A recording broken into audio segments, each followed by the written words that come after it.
Recording in progress. Is it now?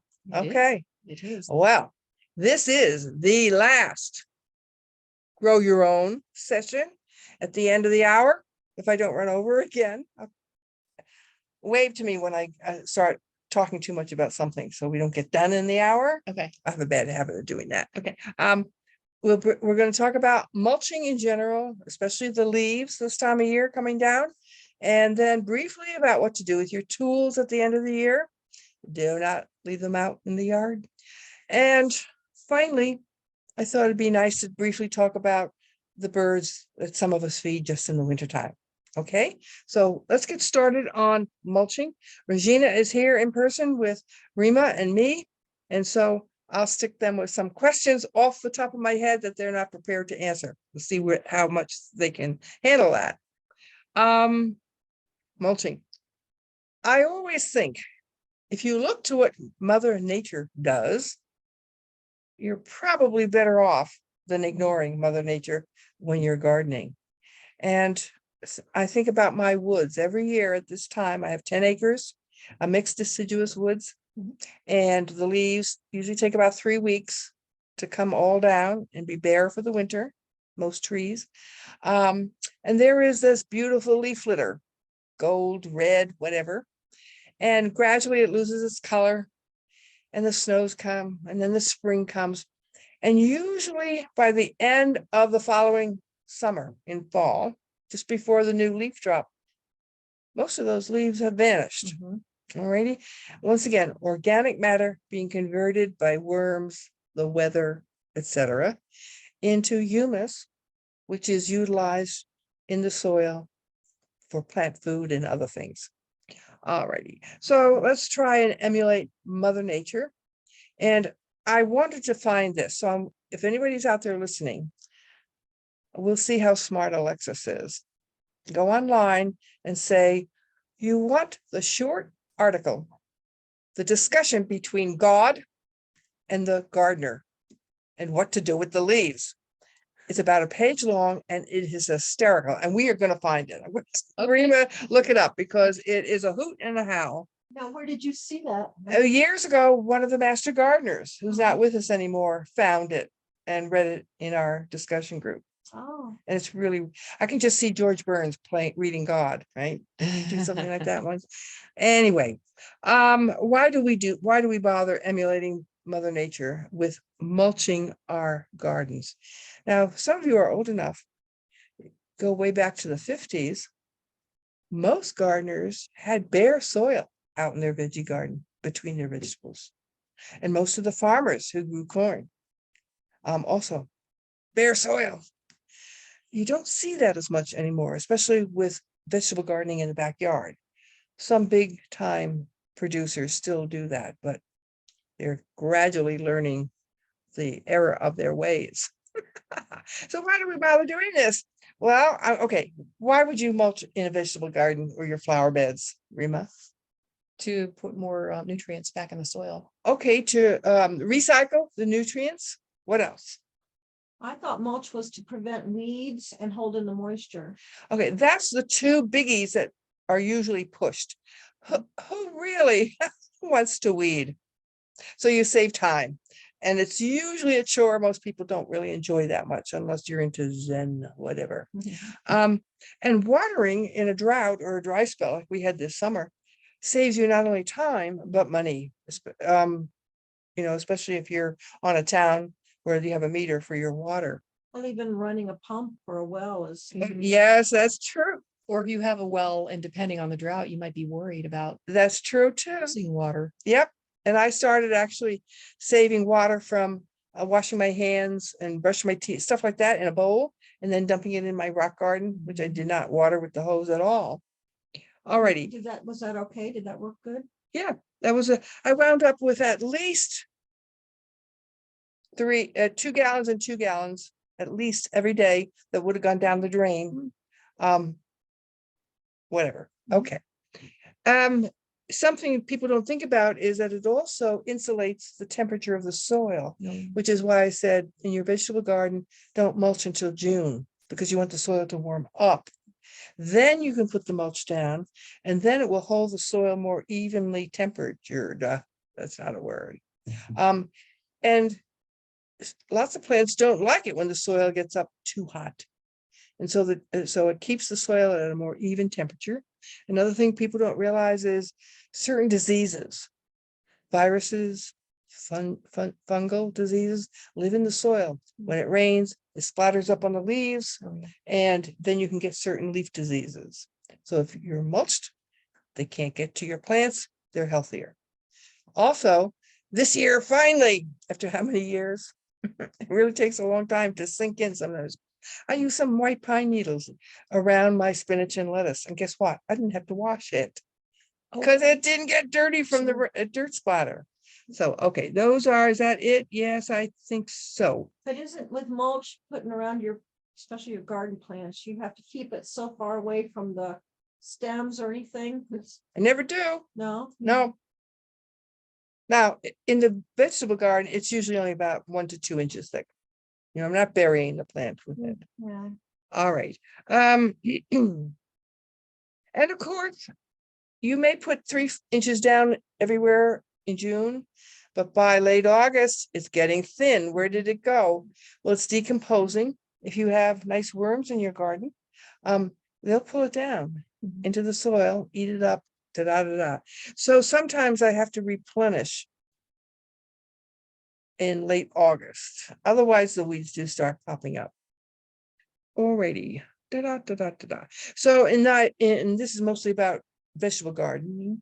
I put it down in June, a couple of inches, and then again replenish in October when we have all the leaves. Okay, now what do you use? At first it was just going to be talking about leaves, but you know me, I get going on. Now I have, I think 8, 9 different kinds of mulching. So let's start with the gravel. Ta-da. Oh, okay. If you have a rock garden or an herb garden, think of lavender. Years ago, I've mentioned this a few times over the years in my talks. It was very hard to grow lavender here in Allegheny County, and the main reason given was it's too cold in the winter. That was sort of true, but not totally true. What it really was, it was too wet. The crown of the plant got too wet in the snowy winters. And so if you're growing lavender in your herb garden, many of those herb plants come from the same place in the world, the Mediterranean, where you have long, hot, dry summers and yes, rainy winters, but not that cold. But they always grow on well-drained, gravelly soil. So if you have an herb garden, or say maybe you're really into lavender, raise a bed, half sand, half soil, a good 4 to 6 inches above the surrounding area, and then mulch it with the pea gravel, meaning they're the size of peas. It's this, and we have gravel plants here left over from the glacier, so we're lucky. We don't have to go to whatever and buy a bag of gravel for $10. We can get it a lot cheaper here. So I use the fine pea gravel to a depth of about 2 inches in my rock gardens and my herb gardens. And then the other place I use it is I have a 25 foot path, which is about 2 feet wide or so from the driveway to the front door, which goes through the rock garden and the herb garden. And there I use the large finger to thumb. I don't know what the number size is. The large gravel. And what I first did, I actually got rid of the good topsoil underneath where the path would be.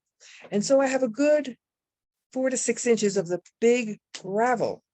Now, the reason you want to use big gravel, and I had a friend who did this and didn't, and now she's forever weeding. If you have big gravel, any seeds that might fall into that 4 inches die of no water or the heat before they can germinate. 99% of the time, I never have to weed that section that has the big gravel, 4 to 6 inches deep. And then I have those beautiful flat stones lying for the path. Right. So if you're going to go that route, you can use the pea gravel in your rock gardens. You will have to do some weeding, but use the larger gravel and a good 4 to 6 inches deep under your flagstones or your bricks. And you won't have to weed. All righty. Number 2 is they sell the bags, I don't know, 40, 50 pounds or something, 2 cubic feet or something of bark nuggets. And I've been cutting down a lot of dead pine this year, and the bark on the pine seems to crumble into nugget-like pieces, chunks. Now, where do we use that? Anybody want to guess? Where would you want to use that kind of mulch? Flower beds. Possibly flower beds, I think I've seen them around bushes and trees. bushes and trees, because they're chunky, they tend to stay put. You'd put down a 2 to 3 inches in a perimeter around your tree. So when you're mowing the lawn, if the tree's in the middle of the lawn, you're not hitting the tree. Or around your shrubbery border. I think it looks best in those 2 places. Sometimes paths, especially if you have some woods and a woodland garden, like I do. A bark nugget path might be really nice. Also, it doesn't decompose as rapidly because it's big chunks. And so you might only have to renew it every 2 or 3 years. The less you have to do, the better. Now, the next is the shredded bark, which many places have. Once again, a sack of shredded bark. That's the kind that comes in different colors. Yes, and I would suggest you probably don't want the dye in your soil.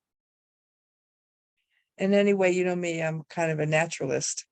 If God meant to have purple bark, he would have made it purple to begin with, right? Anyway, so just the plain old bark. It's harder to find though than the colored bark. Well, if they can make more money, and I'm sure you have to pay for the chemical dye and the process. All right. I do sometimes if I run out of leaves and I'm hard up and and my pocketbook isn't too skinny, I'll go down and buy a couple of bags of shredded cedar bark. And sometimes you have to be careful. A lot of this bark stuff is shipped up from the southeast, and you really don't want to bring up borers or whatever with the bark. Cypress, Huh? the cypress trees. Yeah. Well, the cypress lasts longer because cypress trees, I won't say they're waterproof, but they're rot proof more so than other kind of bark. So yeah, that will last longer, cost more. So once in a while I have to buy a couple of bags for the paths in the garden because I've just didn't get enough leaves the year before. So that's what you use the shredded bark for. Yeah, for my paths in paths. the garden. Yep. I don't want to use it. You don't want anything big that's not going to decompose right away around your plants. It's just too much of a nuisance. Because then you can't hoe or spade or weed as easily. My experience anyway. Okay, finally the leaves, which maybe you rake up your yard and that's enough. I used to run around the various villages back in the day when everybody had to rake their own, bag them up and put them out at the curb to get picked up. And I would go and stuff 12 bags in my Toyota station wagon. Or once in a while, I took my friend John into his pickup truck and we'd go to North Cornell. But then the day has come now, boom, in most towns, the big vacuum truck comes around. Yeah. I think you still have to rake it up to the curb, but so maybe you can talk your town, especially if the landfills don't want the leaves anymore or are charging more. They might be glad to bring you a half truckload or a truckload. Now tell us what you mentioned about the methane, Regina. I read recently, the last few days, that landfills don't want leaves anymore. Some national expert was saying, don't put your bag leaves in landfills anymore. They cause methane gas and take up a lot of space. Yep. Now, there are some clever landfill managers who realize, oh, I can tap into this methane and sell it back to the town, as a source of energy. So that's happening also. But once again, compared to the peat that's being, the permafrost in the Arctic is melting because of global warming. And so what was frozen all year and therefore not doing anything, now the peat around the circumpolar, around the Arctic, is thawing out, and that's where a lot of this new methane is coming from. Oh. But aren't there people that take yard waste Mhm. and they, build up a big pile and then they Mhm. grind it up and sell it as mulch? Yep, Yeah, so yes, that's a good thing. that's a good, Yeah, if you drive down on, is it 180, whatever the 4-lane is in Pennsylvania there, going towards Lockport, whatever that county is, they must be 10 feet high and a couple of 100 feet long, 4 rows, but basically leaves mostly. Wow. And you can go as a citizen and get your boxes and bags if you want. So anyway, leaves. Now,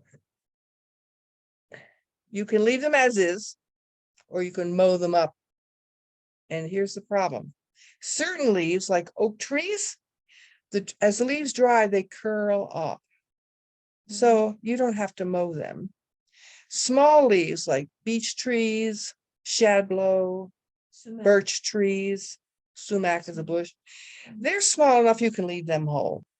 The first year I did this, I had a daffodil border, and I just dumped on mostly maple leaves from the village or wherever I got them in those days. Nice 3-inch thick. Come April in those days, the poor daffodils, Oh, yeah. they couldn't poke Mm. through. Mm. So they got bent or they lifted like an umbrella, the whole wad Mhm. up in the air. Mhm. So now I don't do that. If I'm putting them on top of a perennial bed, daffodils or whatever, I mow them. If I'm putting them in the paths, I leave them as is. Okay, so but if you're lucky and have oak leaves or those smaller tree leaves, then you can just put them on without mowing. They're small enough. Doot, doot, doot, doot. Now, I usually wind up with too many leaves in the fall. So what you could do, if you have some chicken wire and it's about 4 feet high, maybe 3 to 4 feet high, make a big circle that's about 4 or 5 feet, 4 feet in diameter. You can actually put in there, let's see, I did the math, 40 cubic feet of leaves fluffed up, which is about how many wheelbarrows? 8 wheelbarrows. And then just put it in a corner somewhere. And by the following fall, it's at least half gone. And you have this gorgeous leaf mold Mm. that you can use to enrich your flower beds, I would say, if you had, flower beds. Years ago, when I had a farmer friend who hayed, you would, sometimes you wanted a hay crop before the seeds started. And so it was like an early mowing. So you just Mhm. get the hay and no seeds, Mhm. and then it would rain and it would ruin the crop. Mhm. So I could buy $1 a bale. And those were in the old days when they were 50-pound bales you could lift up. And so I would always buy 100 to 200 bales of hay from him. And that's what I used in the old days for mulching. Wow. And then he went out of business. And then most hay farmers now go, because they can't get the help, the big bales. I can't deal with those. Yeah. So all of a sudden it was like, oh my gosh, no more cheap rained on hay with no seeds. What am I going to use? And that's where I started in with the leaves instead of the hay. So this chicken wire thing, like how big of a, Okay, just a big round? yeah, 4 or 5 feet in diameter. Okay. And 3 to 4 feet high. Okay.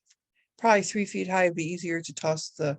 Now, what you can do is just dump, and then, kind of crump it up and then put the wire around it. Or, it might be cheaper than having to, Easier than yeah, chucking yeah, it over. yeah, Okay. easier than chucking. Straw. Okay, straw in this area, as far as I know, is not available, but I may just be ignorant. Well, We don't make straw around here. I don't. Buy Do we? places like Central Tractor, Oh, yes. there's straw bales that you. there's Yeah. hundreds of We bales saw that. college. I actually, But I won't tell you what. But is straw? Yeah, it is straw. Sure. Now, straw is not nutritious as grass. Oh, Um, because straws, the stems of. yeah, green. it's basically just carbon. There's no nitrogen left in it. It's Okay. yellow, it's not green, it's brown. Oh, so that's. And once again, you can always go to the nurseries and the box stores. But if you can find a local farmer, you're gonna pay half the, or a third of the price. Oh, yeah. I threw out 20 square bales of rotten hay a couple of years ago. I wish I'd known now how good that would have been. Yeah. Yeah, right. I've done it. Throw away. You gotta get that article between God and the gardeners about the leaves. It's hysterical. I mean, God has spent how long figuring out the perfect system? And you're doing what? Anyway, okay, number 7. Some people have problems with weeds in their gardens, or they don't have a lot of mulch. So cardboard and now paper with black ink. In the old days, that was a no-no, but now I think it's okay. You still should steer clear, I believe, of the colored ink and the shiny paper. Newspaper, Huh? newspaper. Or magazines or whatever. Okay. I actually pick up old magazines and junk mail, and I don't use it right in the garden, but I use it around the edge of the garden. You see, I'm not a perfectionist. I'm not going to put perhaps a dye that's bad for you right by my lettuce or carrots. But Makes sense. way out here at the edge of the garden, I'm not going to worry about it leaching sideways into the garden. I'm just not that meticulous about it, but you might be. All right, then you can just top that with 1 inch of something to hold it down, make it look good. And also cardboard can be quite slippery once the winter comes. You're laughing, what happens? Well, our garden's on a slope. On a slope. Yeah, and yes, definitely. Yeah. Flipped on cardboard. And you Standing would on- probably slip with 1 inch of whatever on top of the cardboard Yes, until everything froze together. So that might not be for you. right. Then if you're going to use pine needles, I suggest white pine, which are the long 5-inch long needles, because 1, they're easier to rake than the inch long needles. Yes. And here's what I use them in 2 places. I have on the east side of my house a bed of shrubs that are acid lovers. My holly, my rhododendrons, my heather, my bunchberries, no, bearberries, all love a good pH of 4.5 or 5. And so I mulch them with the pine needles, but also I live on a windy hill. So when the truck comes, and if it's a windy day and they dump a truckload of leaves, it doesn't take long before the leaves start migrating downwind. Mhm. So I have to, put a tarp over it or something. But especially if you mow the leaves and then spread them out in the garden, they tend to blow. But for some reason, just a sprinkling of those long pine needles holds everything in place. So that's nice. And finally, sawdust. If you have a lumber mill near you, which we do, we have 1 or 2 around. Yeah. You usually can get some sawdust, trade some homemade bread or whatever for a couple of boxes. Now you don't want to use this just as is, because then when you walk on it, gets on your shoes and you bring it in the house, which I discovered 1 year. So you have to top it with something, leaves or pine needles or whatever. And you have to, sawdust is really that, remember when we were building our compost piles, the brown to the green? And if you put too much brown stuff, which includes leaves, in breaking down, they temporarily use up the nitrogen. So sometimes you might wind up in the short haul with a nitrogen deficit if you put a lot of sawdust or a lot of leaves in at one time. So sawdust is a brown. Yes, part of even it. though it's yellow. Okay. Yes, because it's considered mostly carbon. Now, where I use the sawdust, and I've told this story many times, and it's one of those housewives' tale that for me turned out to be true, although I don't know if anybody has scientifically researched it. I used to have trouble with snails and slugs, especially when you mulch, right? You're scowling, right? Well, they're a real nuisance, They're real nuisance. especially for your greens. Yes. Destroy them. So one year, it was 12 years ago, I think I called it the year of the snail. If we were like the Chinese named years after whatever, Mhm. because I came home from my son's wedding down in Tennessee in the middle of June, and it was like, oh my God, I have never seen so many of those little snails. Mhm. And that was around the time when I used to have 2 hills of pumpkin and butternut squash out in the compost heap. And June was the time I would mulch them. And I also used to dig in sawdust into my potato row or mulch my potatoes with leaves and sawdust because I planted them shallow.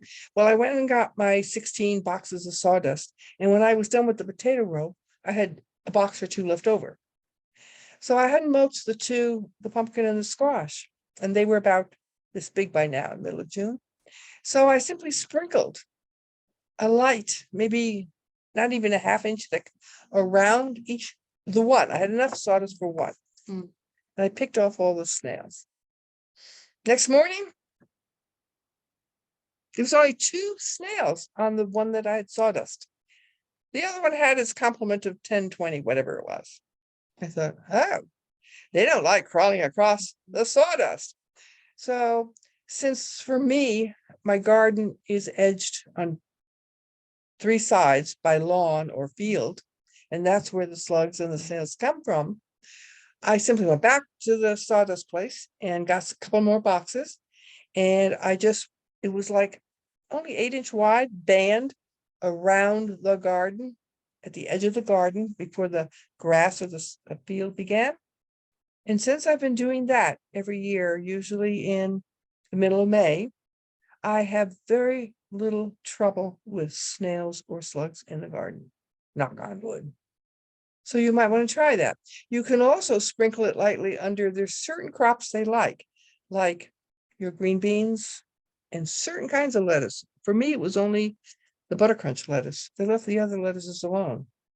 And Mm. buttercrunch is a wonderful lettuce, so they know it too. And then that helps there too. They So like kale. and kale. Yep. Well, I didn't grow kale until Laura started growing it, but you're right. Yep. So you're going to try that next year, right? Yeah. Under your kale, just a ½ inch. Yeah. Doesn't have to be thick. You know what I read one time is that slugs Mhm. go for vegetables that have a high calcium Oh, okay. level because I guess it helps them grow their shells. I had not heard that. Okay. That's Yeah, I don't know if I can't remember where I read it, so. okay. Well, we don't have time to talk about other methods of dealing with this. That was earlier in the year. And if we Yeah. do this again next year, we'll go over how to get rid of the bugs. All right. How much time have we got left, Rima? Half an hour. Okay. 2 more topics. Tools. We talked in the spring about, once again, I'm a minimalist. You don't need many tools unless you're like one of my husband's, a tool fanatic. You have to have one of everything or 2 of everything. So your few essential tools, if you bought quality, and it pays to buy quality, and if you take care of them, they will outlive you. You can leave them to your children and your grandchildren. All righty, but you got to take care of them. Which means you do not leave the pitchfork stuck out in the pile throughout the winter. Okay. You bring it in.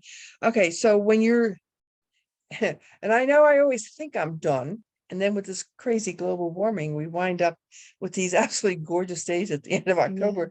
And it's all of a sudden, it's like, oh, well, I could do one more thing. And so your cleaned tool that was put away goes back out in the yard again. So wait until you're really done. I mean, every time you use a tool, you should clean it off. Mhm. Don't bring it in with mud and dirt on it. Okay. It only takes a minute. It's like training your children to pick up every evening. So do you clean them off with water or what do you do? No, all right. Well, yes and no. Yeah, I tend to get all the dirt off outside with the back of my glove. And then, yeah, I usually bring them in, run them under the sink because I don't want a lot of dirt going down and clogging up my drain. So they're basically clean. You just rinse them off, dry them, and so that they're dry, so they don't rust. Yeah. So there's three things you want to do at the end of the year. Sometimes the wooden handles, and I always buy wooden handled. Some would argue that the new plastic stuff is better. I'm not sure that's true. I think, but anyway, I have wooden handles on everything. So sometimes they get a little rough. So you get out your sandpaper and you just sand them down. And then the old days, they use linseed oil and a very light coating on the wooden handles once a year, or perhaps mineral oil. Once again, these don't go rancid. And wipe it, all the excess off. And then, so you've sanded and you've oiled, and then you sharpen your tools. Why wait till you need a pruning shear in March? Oh, why is this not cutting so well? Well, you didn't sharpen it in the fall. And after you sharpen all the metal parts, once again, a very light oiling. Take off all the excess, but that'll help keep it from getting rusty. You use linseed or mineral oil on the metal too? And both those oils are not like vegetable oil, which would turn Mm. rancid Mm. and detract if you've got those things in your house. Now, tale of my poor, what was it? I think it was my big heavy duty rake. And I'd been doing some burning up of the junk wood out in the fireplace. And for some reason, I probably forgot it. The rake out there leaning up against my stone bench for like 4 days. And I came back, and you've heard the tale about possums in particular. I think it's possums. The sweat in the salt Oh, yeah. in your hands. So of course there was salt. Well, the very top of the rake, that red squirrel had sat there and chewed down, made the top of the rake all rough. But still, I tried to sand it smooth, but it still has the teeth marks. So don't do that. Bring them in and put them away for the winter. All righty. Oh, sowing lettuce. We have a picture for that, don't we? We do. All right. The other little topic that I thought would be fun, and I didn't do it until like 3 years ago. After how many years, decades of gardening, it took me that long to realize that I can grow lettuce on my windowsill. So Oh, where did Starting. we get this? Where is it? We're working on our pictures here. Well, she hunts up her pictures. Now I break one of those rules. I simply use either 8 or 10 ounce plastic cups, which I usually salvage from Bird Club or wherever you go and people have something to, oh, isn't that beautiful? an ounce or 8 to 10 inches high. 8 to 10 ounces. Okay, Yeah, you can go bigger if you want, but that's sufficient. that seems small. Yeah, but it works surprisingly. And I don't put drainage holes in, which is a big no-no, guys. However, with some experience and being careful, you won't overwater your plants. And you don't need holes in the bottom of them they will always drain out and ruin your wooden table, no matter how careful you are. So you really ought to put something underneath your cups, a waterproof, like a plastic tray, because you're always going to spill water, no matter how careful you are. That's right, I do that too. Yeah, or I've seen things like this on grids, Mm-hmm. be like a grid, Yep. gridded table. Yep. So, and I only have some very good wooden tables. So you really need one or two things: a south window, because as anybody knows, once November hits, we see very little sunshine till the end of April because of the geography of Allegheny County. You can supplement with a fluorescent light tubes. You buy them usually 4 feet long, and there's 2 tubes. You do not need the expensive all ray, what's the word I want? You can just use the plain old fluorescent lights. Oh, okay. Because lights. grow You're light, talking about grow grow light. Well, but there's, full spectrum. You don't need the full Okay. spectrum grow lights, which are very expensive compared to the plain old fluorescents, because you're just growing greens. If you want to grow flowers, then you do need the full spectrum. But otherwise, the light wavelength that the fluorescent lights put off, like what's in our ceiling over our head, does just fine for our lettuce. Alrighty, so a south window, a grow light, which once again, you see this picture here. Regina, you want to come around and see?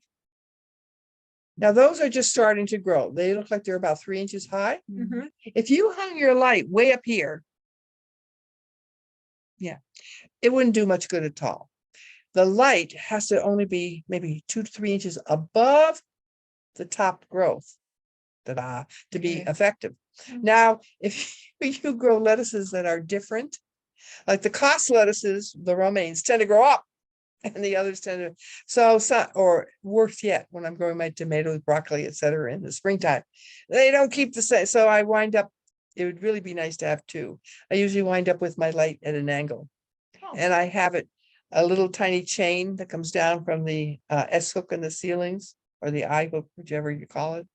And then I can adjust the height Mhm. of the 4-footer on the chain.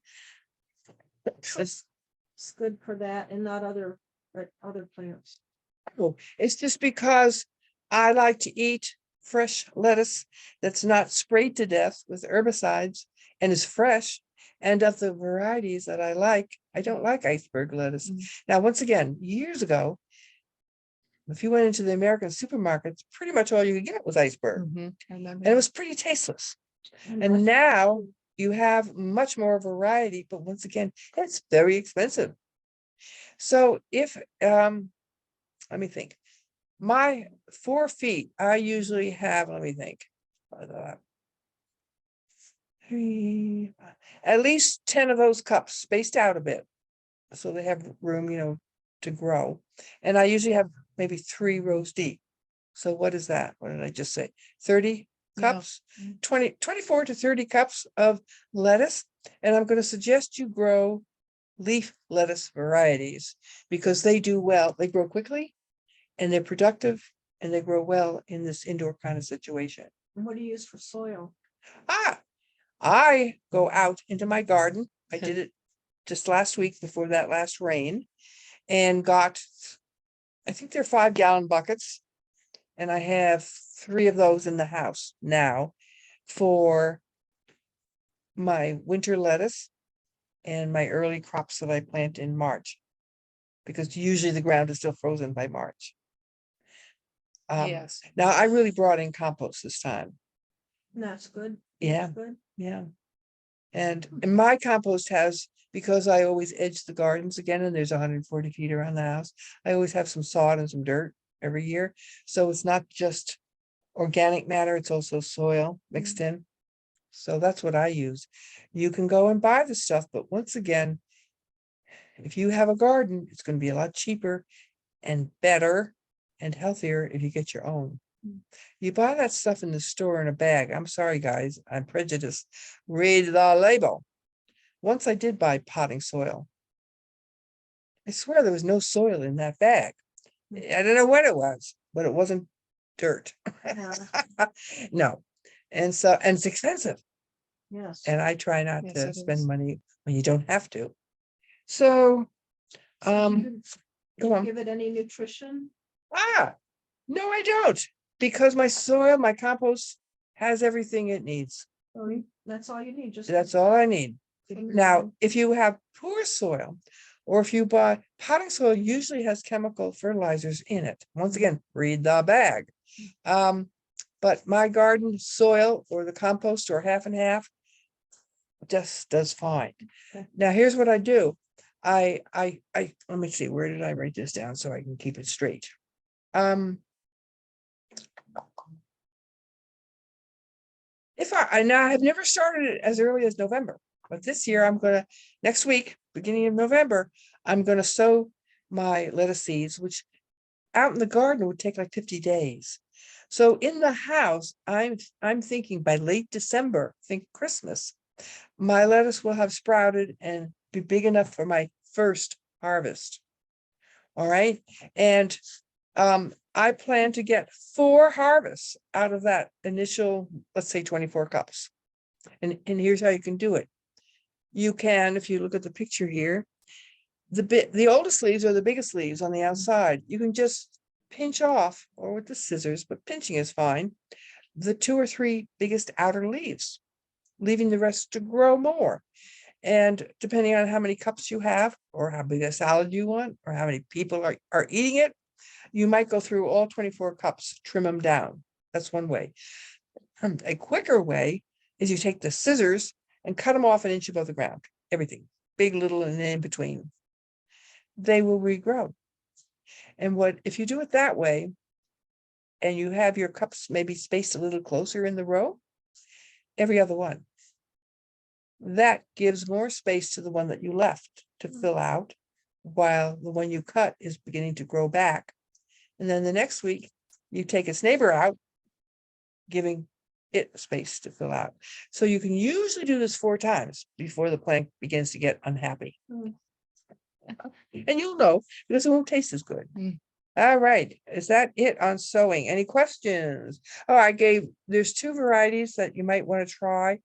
In general, leaf lettuces do best. Black-seeded Simpson is an old heirloom variety that's yellowy green and very frilly, bigly, beautiful plant, nice and curly. Or Antares, Antares, I think, probably from France, and it's more of a coppery reddish bronze leaf lettuce. So 2 nice contrasting colors. And there are others, some regular greens, some really burgundy, whatever. So you can give it a try. We're running out of time yet? No, Oh, good. Birds. Now we have pictures of the birds. we do. We do. In my way of thinking, every good gardener loves the birds, because once again, why, if you can get somebody to work for you for free, why wouldn't you? And ever since I put those poles up in my garden, and some bluebird houses, I have a 10-acre meadow and a 10-acre old woods behind me. And the bluebirds and the tree swallows moved in the springtime. And the neighbors have a barn, and there's always barn swallows. And so I called them the something Air Force, because when the babies hatched, there was usually at least 2 families of tree swallows and 1 of barn swallows, and each had 4 babies. So that's 6 times, that's 18, right? Birds. And about 4 or 5 times a day, about every 2-3 hours, the platoon, no, not the platoon, the squadron would come through for 5 to 10 minutes. Click, click. You'd hear the beaks going as they snatch mosquitoes and midges and flies and other things. Once in a while, a butterfly right out of the air, hardly ever landing on the ground to get anything off the ground. And one year, the phoebes nested right behind my house, and it's 10 feet to the woods.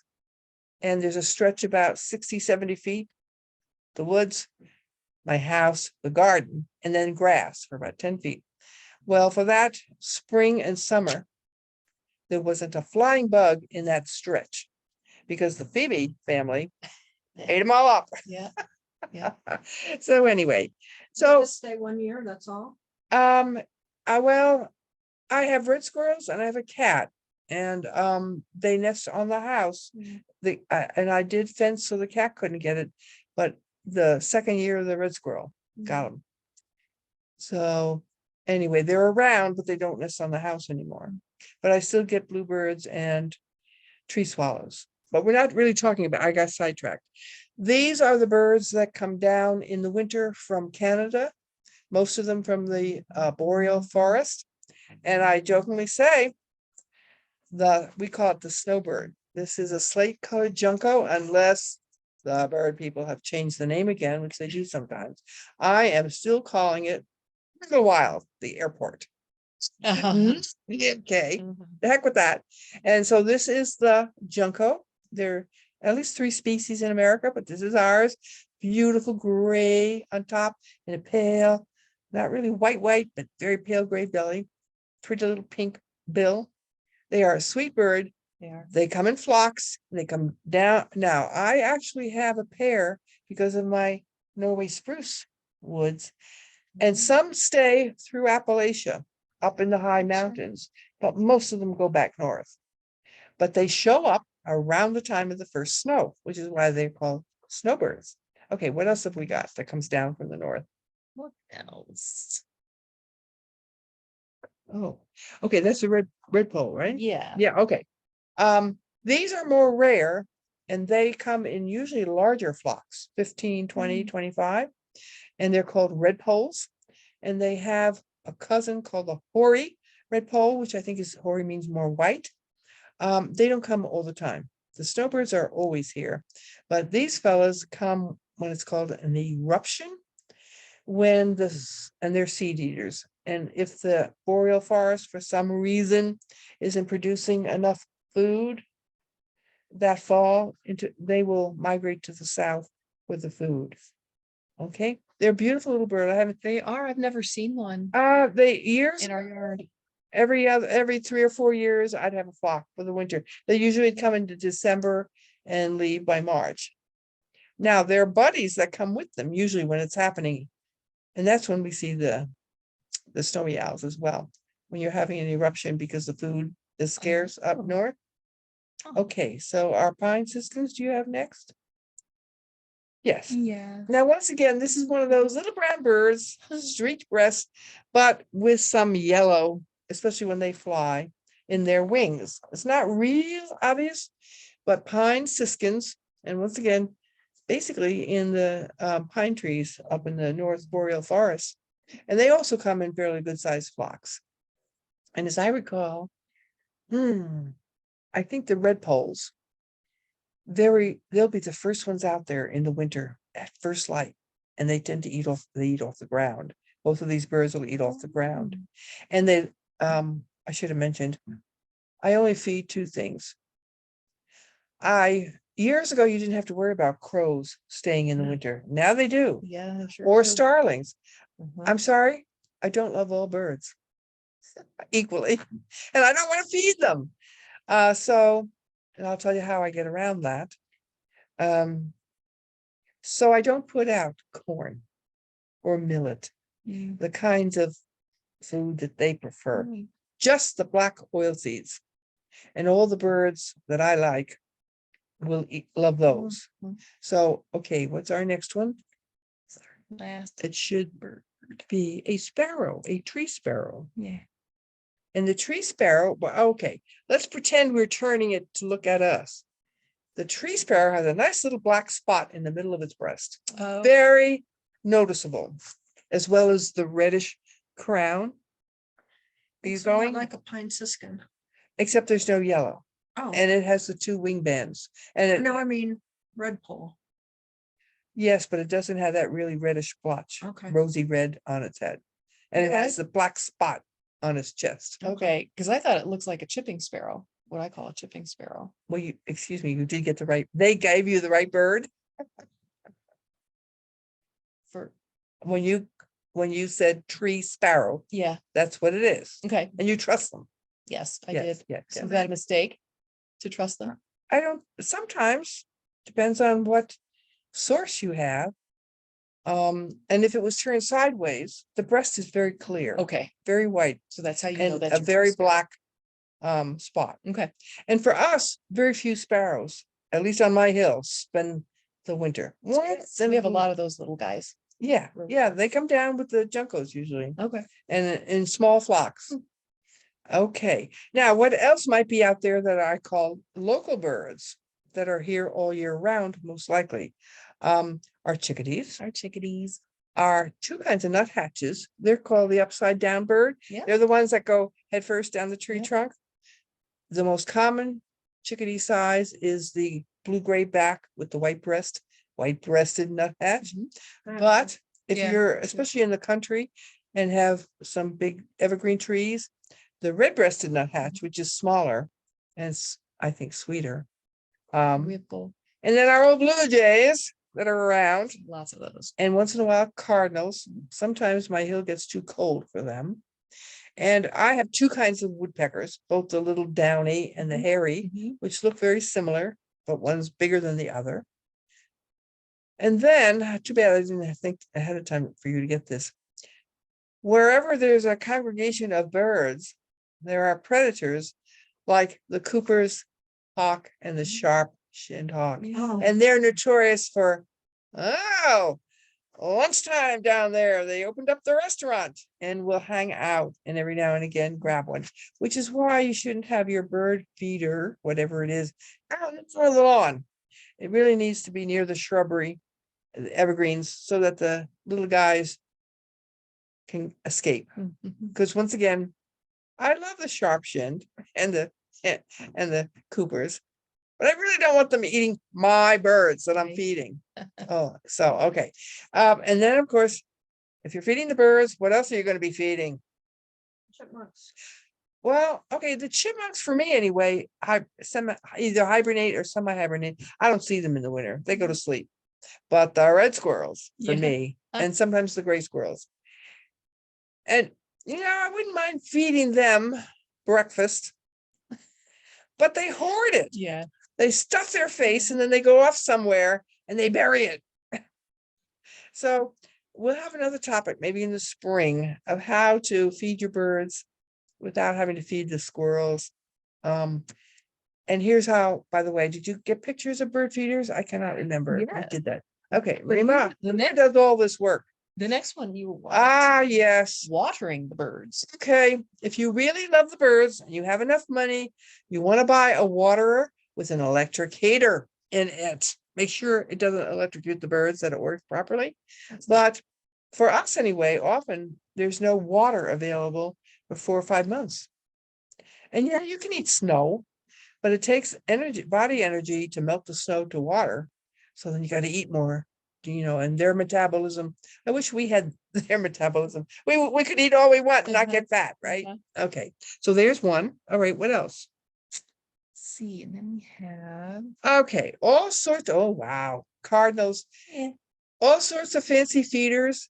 One problem with this kind of feeder, this is the tube thing where you sit on the side. You'll have blue jays probably, and they're hogs. Now, a chickadee will come in, take a seed, and fly off. right. So will a nuthatch. The blue jays just come in for the lunch hour and stay. They sit Yeah. down on the whatever, the band. Cardinals can tend to do that too. Somehow I allow the Cardinals more than the Blue Jays. But anyway, so this is a potential problem for hogging, not sharing. They don't know how to share. All right, what else do we have? Oh, a suet. Suet. Did you have a tray feeder, by the way, or not? Yes, I think so. I've got another picture there. Okay, we'll get there. I think that's what you. Okay, you can buy one of these metal suet. And once again, I'm being stingy, I suppose. I grew up when you'd go to the grocery store and the suet was free. Mm. Just like Crap. Just like you could go to the gas station and the air for your tires was free. Huh. Well, there's no Yeah. free lunch anymore, as we all know. And I refuse to buy suet. I'm sorry. I refuse to buy it. So what do? I make my own bread. And like Bob Dylan's song about homemade bread, Mama's homemade bread. Sometimes, and this I only do in the real cold spells in January and February, I will have a cheap can of shortening, if there is such a thing anymore with inflation, a real cheapo can of shortening. And then I put 2 or 3 tablespoons melted in my cast iron pan, cube up the bread or crumble it, toss it in, stir it around, and then toss it out with the bird food. Mm. Or I just take the can out, tablespoon. I have some rough barked pine trees right where I feed the birds. I just scoop out a few spoonfuls and rub it against the bark. Mm. Well, it might take them a day the first time you do that in December or January. Doesn't take long. And then the chickadees, the nuthatches especially, can cling, and the woodpeckers can cling to the bark and then have it all cleaned off. What about lard? Sure, lard, I'd go for whatever's the cheapest. Because once again, they don't care. It's fat. They just need the fat. Now, why I don't feed the birds all year round is I don't want to attract bears or the deer. And the deer will come and also eat your bird. But the bears, until they hibernate, Mhm. when these days, I don't know. December? It used to be November, right? I think. And they used to come out in April. Maybe they're coming out in March now. I'm not sure. So anyway, I only feed the birds from Thanksgiving to about the middle of April. And I used to have bird feeders, but the squirrels would break the ceramic ones. So here's what I do. I have a cat. So I get a piece of stiff fencing that's about 4 feet high. And the piece I think originally was 25 feet long. And I make it into a spiral. It's about 5 feet across and hook the ends. And then I just dump whatever, including pumpkin seeds, in the middle or scattered around inside the circle, which is about 4 feet in diameter. The cat can't get in. She can go and sit on this side and watch. And they all, every now and again, a migrant is unaware and gets caught, but she hardly ever catches a local bird. They just say, oh, she's out and about, huh? And they come in from the other side, get their seed and go off. And her tail twitches, but she can't catch them. Now, that will last me forever. I never have to buy another bird feeder. They all learn to eat off the ground. Whether normally chickadees would like to be up and nope, they learn to eat on the ground. And years ago, when I had 6 red squirrels and 4 gray squirrels, being the hogs, in those years, I just trickled it down the driveway, maybe 20 feet of the bird food. And I'd do it only in the morning because I didn't want to attract whatever at night, coons, whatever, deer, bear. And so it was spread out and they all could find their, the red squirrel could sit there and eat up everything around it. But there was place for the chickadees and all to come in and get their share. And then it was gone by 4 in the afternoon. I didn't have to worry about things coming in the night because of the food that was out. I have boarding dogs. Do they have all winter? Some do it, but not on my cold hill. Now, maybe in the village where it's more sheltered and not as windy, they might. Yeah. And they're ground. Now, I don't know if they'd much prefer millet and ground corn. But you're going to attract crows and starlings and this and that. Not too bad so far, though. Yeah. I think I had some starlings early in the season, not anymore. Okay. Okay. Here is more of like a tray feeder. And birds can come in. Let's see. We've got, what is wrong with that picture? You're in the bird club. What is wrong with this picture? We're talking about winter birds. You mean the goldfinch? Yes, why? Doesn't belong there. The goldfinch see would them in not look spring. like that in the winter. A goldfinch would, he molts in the spring, March or April, and is brilliant through June and July into August maybe. And then he molts and becomes much more like the female through the winter. So this picture they gave you was probably in the spring or the summertime. And we have a chickadee, and what is that? I'm at One of those finches. yeah, it's look at the fat house finch. probably a house finch. Look at that fat bill. Reminds you of Darwin and his finches on those islands. All the bill shaped different. Yeah. Yep. Is that your last picture? It is. Now, some of these can simply be on the ground. If you only feed them once a day in the morning, then you don't have to worry so much about a cover.